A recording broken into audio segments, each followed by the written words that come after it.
Hey, I'm Eric Kohn with IndieWire. How are y'all doing today? We are so excited to be hosting this conversation today about this movie, Swiss Army Man. It is just so out there and cool and different, and we've got a great selection of people to talk about it. So first off, let me welcome the two leads who are basically the heart and soul of the movie, Daniel Radcliffe and Paul Dano.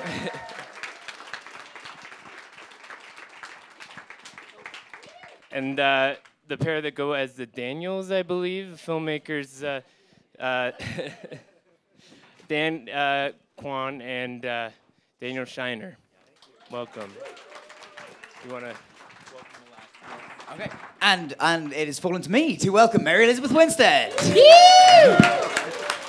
I'd like to spice up the intros a little bit and get you involved early before we turn to the film. I'm sorry I came up on stage way too early before you had introduced any of us. There's a lot of really interesting performances to talk about in this movie, but first and foremost, we have to deal with the premise, which, if you've heard of Castaway, maybe you think you know what this movie's about, but you really don't know what this movie's about. It's something totally different in that respect. It's a musical. It's sort of this surreal comedy of sorts. I guess it's a buddy comedy in certain ways. It's a little bit like Weekend at Bernie's, but it's also got, some Beckett in there. So actually, how many people have actually seen it? I'm just curious how many people we're going to spoil the film for. Oh man, not that. Yeah. Oh, okay, cool. We won't get into spoilers, but let's talk about the germ of the idea. Yeah, great. You guys have made a lot of shorts and music videos and things like that. As a first feature, this feels like a pretty ambitious gamble. So how did you go about kind of sketching it out? It's just a conjecture. Yeah. So how did it come about? How did we come up with the idea? We started doing short form stuff, like you said, and we found a surprising amount of success by just like trusting our gut when something made us laugh in that world. So we'd listen to a song, come up with an image, and kind of chase it and try to come up with a story that gave us an excuse to create that story and that image. And along the way, we'd kind of like accidentally make movies that meant a lot to us. And we tried to follow that same premise here. So it started as a fart joke and then became a fart drama. Like, over the course of years of working on it, we're like, wow, farts mean a lot to us. And that's why this image is sticking with us. So that's well, now you're spoiling the main device of the movie. Yeah, sorry. I will say that we're both very self-conscious filmmakers. Like, we don't think fart jokes are funny, and we don't think like body humor is like inherently that interesting. But I think because we're so real farts are funny. Oh yeah, real farts are funny, but fart jokes are not funny because like you're supposed to laugh at it, and for some reason that just feels very easy. And I think as filmmakers, we wanted to take that challenge of taking something that most people will look down on and kind of consider very lowbrow and elevate it to something that kind of represents something beautiful and very human. And so that's kind of also the other drive is like what makes us laugh and then what makes us cry, and how can we throw those things together into one big messy thing. So yeah. And I remember at one point you were like listing things that you hated, like fart jokes and body humor and the song Cotton Eye Joe, which like all feature very heavily in the film. And I remember you saying like, I feel like if we fill our films with things that like we are in some way repulsed by or have some sort of dislike for, it forces us to make the best possible movie around it, which I was like, that's the hardest way of doing anything, but it's so inspirational. So getting away from farts for a minute, which is a thing I never thought I'd say. Daniel, another thing that's very unorthodox about this movie is that you spend the whole time as a dead guy. So talk us through a little bit about sort of approaching that challenge and figuring out, just physically, what you were up against here. Well, yeah, I mean, I didn't really know what I was going to do. I had sort of ideas, and you play around with stuff, and you obviously take huge amounts of inspiration from the script, and there were specific moments that, we sort of talked about other video references for and things, but generally I sort of didn't really know, and then it was when I got on set and you started working with Paul and the Daniels and started establishing like that physical relationship with Paul really early on, that it suddenly all started to click into place, and I felt like I knew what I was doing. I remembered yesterday that one of the first, because we've talked a lot about like how we got kind of physically quite connected quite quickly, and like because I remember the first, like one of the first things we shot was you shaving with my teeth, wasn't it? That was like day 2 or something. So Paul was just like running my teeth up against his face. So we got like very close very quickly. Can I just say that? Whoa. we cast Daniel because we were huge fans of his acting, but we had no idea that he was so good at being a dead body too. Like, it sounds silly, but like he's incredible at not blinking, not breathing. He can make one of his eyes just go lazy on command. His skin is just naturally pretty pale. There we go. Like, we had no idea. We cast him and we're like, oh, we've got an amazing actor at our disposal. And they're like, holy shit, we've got an amazing dead body too. We were expecting to do so many more visual effects than we had to. But Paul, what's it like to act around that? I mean, it's the more immediately emotive actor in this cast. I don't know. I mean, it was a small group of us in the woods. It was intimate all around. It wasn't just even the intimacy of Daniel and I and me carrying him around and using his magical body in these ways. But it was really fun to do something that was just like two actors, because you just have to be so connected in sort of every moment, and you always know that person is there for you, whether they're dead or alive.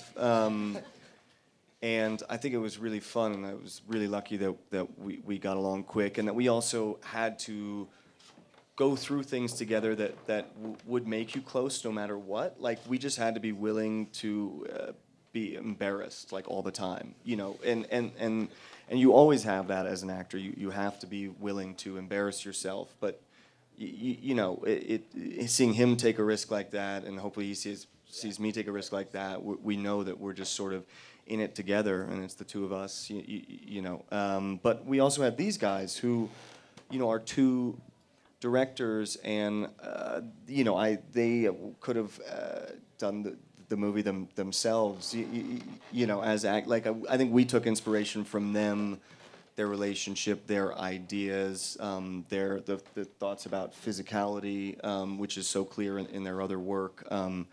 So I think we all relied on each other to get through it. And Mary Elizabeth, you're sort of the one actor in this cast that's sort of tasked with reacting to this really bizarre thing that's going on here. So what did you make of this story when you first encountered it? I guess it was kind of easy to play that part because I really was just reacting to the insanity that was going on in front of me. It was, just an incredible ride to be on with these guys, even though I was only there for a short time, because we started talking about the character pretty early on, and we even went out and did like this photo shoot for Sarah and like created this whole backstory. And every time I talked to them, she'd have a new, more detailed backstory, and I'd always be like, oh, so is this going in the script now? And they'd be like, no, it's just, we just have all these ideas that we wanted you to know about. Like her secret favorite band is Creed. And I was like, do we talk about this in the movie? No. You were almost a WWE fan, and there was going to be a whole wrestling scene, but then that fell by the wayside. So it was incredible. That's all. So the other element that this movie has going for it that's sort of surprising is the musical component, which kind of is threaded into and out of the movie. And I don't know if it's even appropriate to call it a musical in a traditional sense, but the way that you use music is very unorthodox. So maybe you guys can talk a little bit about how you threaded that into the story. Totally. So for those of you who haven't seen it, spoiler alert, the movie is scored by a mostly a cappella score, and both Paul and Daniel sing on camera as well as singing just the score of the film. And kind of the idea was that if a man was stranded out in the woods, like a media-savvy man, he might start kind of singing to himself and scoring his own life and kind of creating songs in his head of like what he thinks this movie that he's living is, And it felt like a cool way to enter into the character, not just with like the notes, but also like the actual instrument is his voice, Like you can hear him starving as he's singing, So that was the narrative concept, and then the way we did it was. Oh, okay. How about this? I'll add again. I'm such a negative person. We actually really hate a cappella music as well, and so we just. I used to love it as a kid. I loved rockapella, was like my favorite, and then like 4 years later, I was like, I don't know if I like rockapella anymore. Okay, so it's a guilty pleasure, less of a hate relationship, but we definitely really wanted to work against what like a cappella generally is. And so we worked with these composers that essentially this is their first film. They're just a rock band from Georgia that we did a music video for called Manchester Orchestra, and we made a video for them like 4 or 5 years, and we just loved working with them, and we just liked them as people, and that's really important for us whenever we work with someone. It's just like finding someone that like jives with us, and like, I mean, these 3 people are like the jiviest people in the world, and like, so like it goes all the way from the top to the bottom. Everyone has to kind of just be a good person, and so we kind of sent the script over to them, just being like, "What do you guys think? Do you want to jump into this massive project?" And the next day, the lead singer sent over a song he wrote specifically for the movie, because he read it, he immediately wrote a song, he sent it over, and that song is now in the ending credits, like the exact recording. He recorded it like on his iPhone and he sent it to us, and it's actually in the ending credits, and it's actually became the theme of we call it Hank's theme, I guess, just 'cause the whole thing's sort of operatic in that there's a lot of themes and motifs that kind of weave in throughout. It's pretty fun. But yeah, none of us really knew what we were doing, so it was pretty exciting. So what was it like for you guys to sing on set, having this pre-written score? I mean, it was such a gift to have music that was being written for the film before we went to do it, because it was so inspiring, and it really helped bring stuff, the tone, like, to life in the imagination for an actor. So you might be reading on the line in the script, something about a boner, but you know that the music going with that is something like super beautiful. Sort of the sublime and the absurd. Exactly, and that just kind of opens up the playing field in such a big way, just for your imagination. And singing on set? It was amazing. Like we were talking about yesterday, like on the last day, we sort of we sang on set a lot, but on the last day, we were doing sort of like Paul would be shooting, and then I would jump into the back of our sound mixer's car, and the sound mixer just was like sitting in the front seat with the boom, and like we'd sing all the various parts, and then like I think Paul got in for a bit, and then we sung together once, and then I got out and filmed. We were just like recording a very basic like version, but it was one of the most fun things, because like I'm never going to be in a band, but I sort of feel like I got to record a really cool album.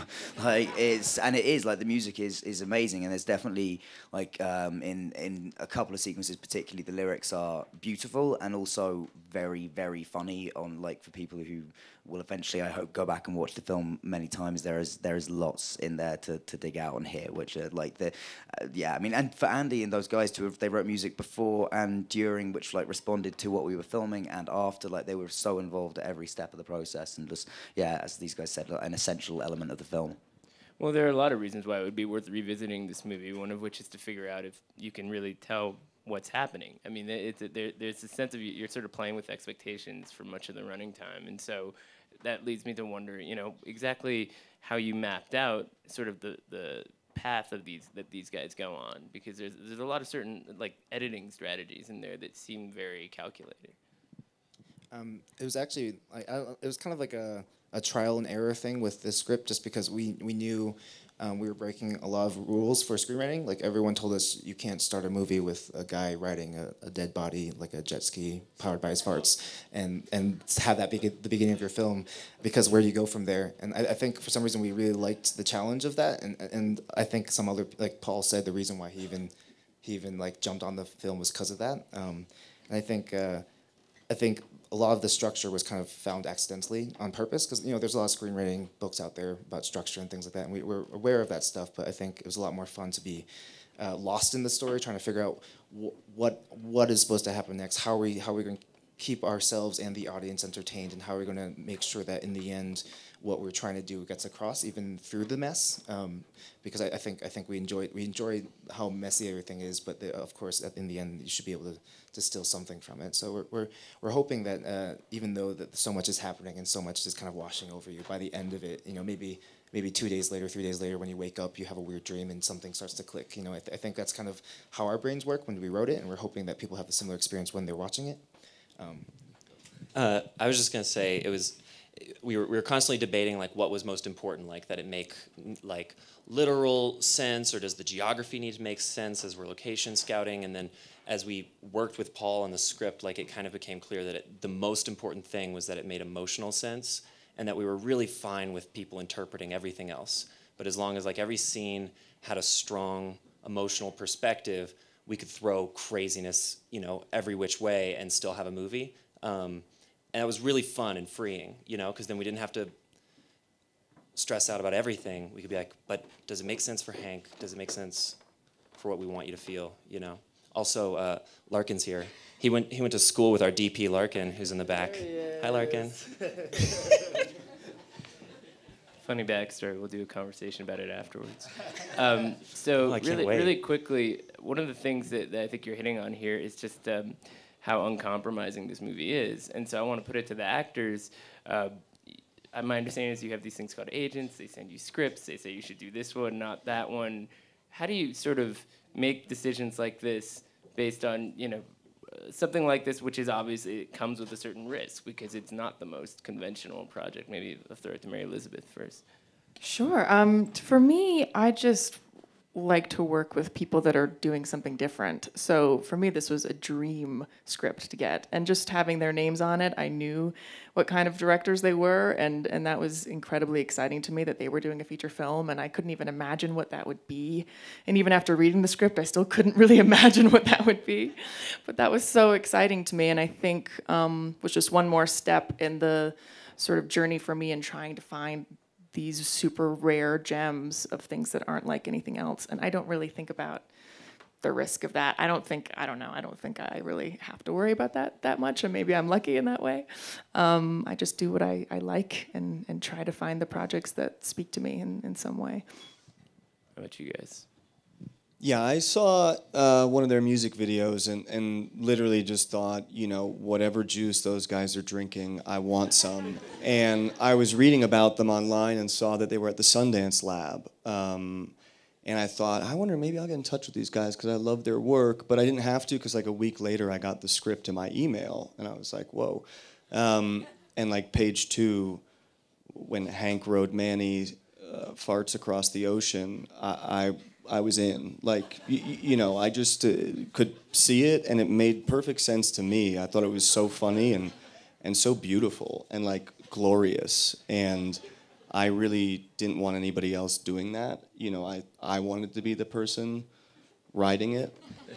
But then I totally hear what you're saying, and I do think it's then important to investigate everything that the film's about, whether it's the humor or the emotional content or the existential content, and sort of know what you're putting into the world. And I do think that we have that responsibility. And, aside from being fans of these guys' works, we talked at great length about, who we are, like the things we're interested in, talking about the characters, where, and it was clear that they were interested in similar things that I was, and it just felt like that it would be an experience filled with a lot of creative joy, and I think that comes across in the film. And yeah, I mean, I think like I've got really good agents, and good agents are there to, they're not there to force you into a corner. They're there to represent your taste and seek out things that are, what you like. And I think we're all lucky in that respect. And yeah, there was never any thought of that. They were like, you shouldn't do this movie. It's too crazy. Like they were equally excited, sort of as I was, about the opportunity. I also just want to point out that like as directors, it's very rare that you find actors who are like kind of on top of their game, amazingly talented, just like highly sought after, who are just insane people who like jump into projects like this. Like they kind of jumped off the cliff with us, and like it really is a gift. And once you see the film, you'll see they gave it their all, and like it really is an impressive what they've given us. And it's just really fun because we were ready to just act in it ourselves because we thought no one else would want to be in it. But this is beyond surreal, so it's pretty amazing. I like their questions. I want to answer it too. I was just going to say, like, with all of our crew, we enjoy having people on set who should and could direct their own movies. And one of the things that spoke to us about all 3 of these people was that they were more than just like good actors. Like they all had like very diverse, passionate careers, and like talking to them, they were interested in more than just like what their character gets to do. Like we were so excited that like Mary had produced a movie that she had starred in, or that like Paul was writing a script with Zoe, and it made it so much more fun and amazing that all of them had like so many creative contributions, you know, and that we got to like, you know, exploit that. So we have time for maybe 1 or 2 questions from the audience. Yeah, right there. Is it possible for Paul and the new Paul and Daniel band to sing a few bars of acapella for those of us that have not had? No, I don't think we'll do it justice. I feel like you should wait for the movie. I couldn't remember them off the top of my head. I'll very sing one. wordy. No, we killed a raccoon, and I've never had so much. No, that's the wrong No, lyrics. you- That's the wrong word. Not the lyrics. What is Stick it? with popcorn. Yeah. Pop popcorn. There you go. That's one of the songs. I promise. That's why you really have to see the film, because we've really undersold it there. Some amazing music. Manchester Orchestra. Pop popcorn. I don't know. I don't know. This movie will continue to exist. Let's get them to add a screening. Let's put some pressure on them. Yeah, okay. All right, last question right there, and we have a microphone. Is there any part of this project that you would take back or get rid of or do over? I would do it again. Yeah, me too. Yeah. Yeah, like we talked about like what we would change, and like in all honesty, the only thing we would change is we would add like a 1-week vacation in the middle of pre-pro, in the middle of production, in the middle of post, because like it would be over and we'd be like, oh, I was in a daze, you know, like that was a beautiful, wonderful, crazy few weeks, but I was like not sleeping enough, you know. But we could not have been luckier, you know, like we did not have like crazy drama, like no actors dropped out, no one broke any legs, like no one screamed at each other. We were so lucky. You probably get more songs out of the extra week too. Yeah, a few more songs. Yeah. Yeah. So how are we doing on distribution, guys?